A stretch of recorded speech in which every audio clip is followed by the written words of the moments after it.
So it's been a little while since I've been on this channel because we've been working out what to do next, and we've come to the conclusion that we can do a weekly roundup of what happened that week in cycling, because, well, I have a lot of opinions and I share a lot of them on Twitter, which quite often doesn't go down too well, partly because I get it wrong, partly because things in words come across not always how you would speak them, so we figured just bring these opinions to here. So this is going to be a normally weekly, I mean there's been a lot going on, so this is roundup of the last fortnight, but this is going to be normally weekly roundup of what's been going on in the cycling world and kind of what I think of it.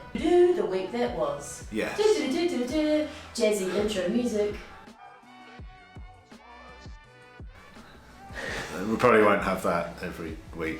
It's been quite a lot of racing. We had Tour of Belgium, Tour of Slovenia, Tour de Suisse and the Dauphiné. And before that the Giro, which wasn't great for me. Was great for... who won it? Come on. But now, he did well. Just because you tip out of a race? Oh, I tapped out up here as well, unfortunately. Kept up to speed with what my team was doing, but Dauphiné was won by Ineos. Tour de Suisse was won by Ineos, but Belgium and Slovenia were not. And so what I've pulled together is, I'm not really interested in talking about the racing because you probably all watched that. I'm going to talk about who my hero of the last fortnight or week is, and what we're going to have a WTF moment of the last week, and then what's coming up. My hero of the fortnight, now here are the candidates: Posty, the Williams brothers, Richie Carapaz, Richie Porte, good at sport, Cavendish, Remco and Pogacar combined, and the Tour de Suisse organisers. I'll run through quickly why each of them are candidates, and I'll start from the bottom and work up. Tour de Suisse organisers for, on paper, the most horrific TT I've ever seen, but as a spectator and someone who is very into my tech, one of the most entertaining TTs I've ever seen. Now, I came to the conclusion quite quickly that I thought I knew exactly what the correct setup for that time trial would be, which was a road bike, a bike swap, and aero kit, but with a focus on it being light. However, if you look at the top 10, there was no rhyme and reason to that top 10. There was aero helmets, there was regular helmets, there was TT bikes, there was road bikes with TT wheels, there was Alaphilippe, who I don't believe knew it was a time trial at all and just rode all his road kit. World Champs road kit, as in everything but the jersey, which, if I was Ganner, I'd be like, come on mate, I don't use a World Champs road bike.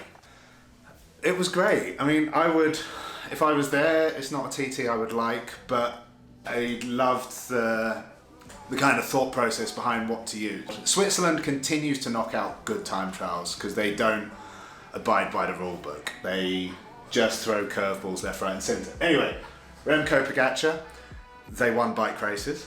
Next one, Cavendish. Now, Cavendish for his win in the Tour of Belgium, because it was a proper win. It was a drag strip, there was some absolute hitters there, and like real happy for him, but just brilliant that a rider can, like, yeah, I'm sure he's training hard and everything, but using a source of motivation that is proving trolls wrong, which is continuing to provide Cavendish with around about 200 watts in his sprint, it's heroic basically.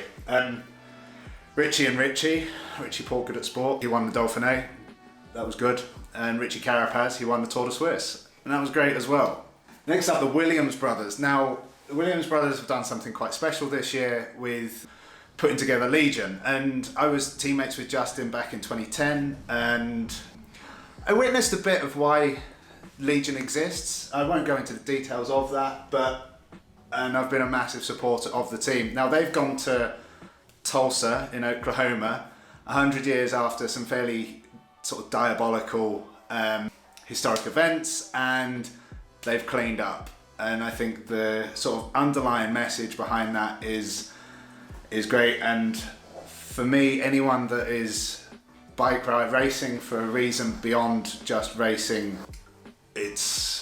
it's heroic. So they are, that's why they're in the Hero of the Week category.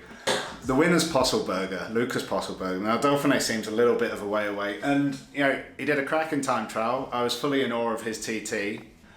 He held on to the jersey for more days than anyone expected. He got the jersey in a very spectacular fashion. But the reason he is my Hero of the Week, because on the day he took the yellow jersey, he still found the time that evening to send me a cat meme on Instagram. And you know, if that doesn't say a lot about a man, I don't know what does. So there's my Heroes of the Week.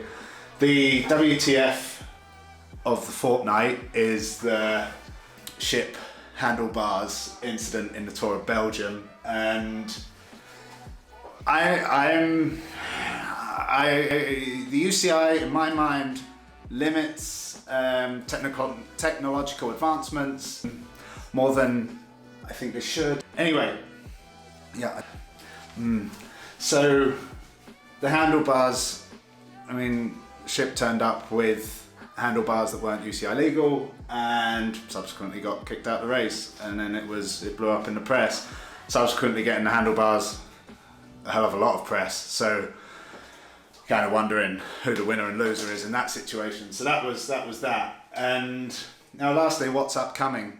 We're coming into the week where it's everyone's national championships except the Aussies, the Kiwis, a few others, but also the Brits, because our champs have been moved to October, which means I keep my TT jersey for even longer. It's been a very long time with the jersey, which I'm not complaining about. And there's a lap of France coming up. So that draws a conclusion to episode 1 of this series of weekly roundups that we haven't named yet. So if you have an idea for a name for this weekly roundup, let us know. And because honestly we haven't thought of it yet, we just wanted to bring something that where I could voice my opinions. So thanks for watching, see you next week.